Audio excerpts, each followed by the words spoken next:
In this session, we're going to look at good and bad or questionable publishing practices.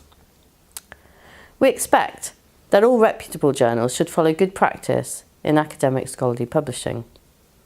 But what does good practice actually mean? It means having effective governance and oversight of the journal with rigorous editorial processes in place to ensure quality of the published content. As well as this, ethical standards for editors, reviewers and authors, and procedures to ensure research integrity such as anti-plagiarism measures. In addition, journal information should be clearly and unambiguously presented to the user. The Committee on Publication Ethics, or COPE, is a key organisation providing advice and guidance to journal editors in all areas of scholarly publishing. COPE has developed a list of 10 core practices for journal editors, as well as flowcharts and guidelines for dealing with ethical problems and research misconduct. COPE guidelines are followed by many publishers around the world.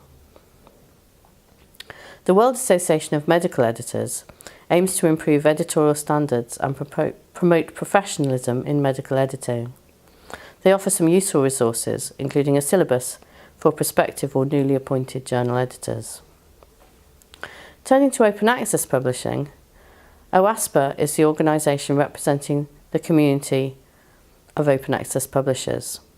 Their strict membership criteria provide a good example of best practice recommendations. The three organisations just discussed, plus DOAJ, have jointly developed a set of principles of transparency and best practice in publishing. These 16 principles aim to ensure that journal information and policies are clearly presented to users, and I'll briefly discuss these now.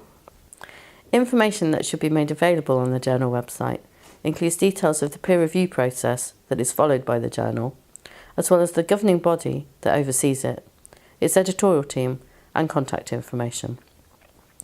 The fees charged to authors must be clearly stated, whether these are open access publication fees or page charges applied by subscription journals, or indeed any other fees that the author may incur.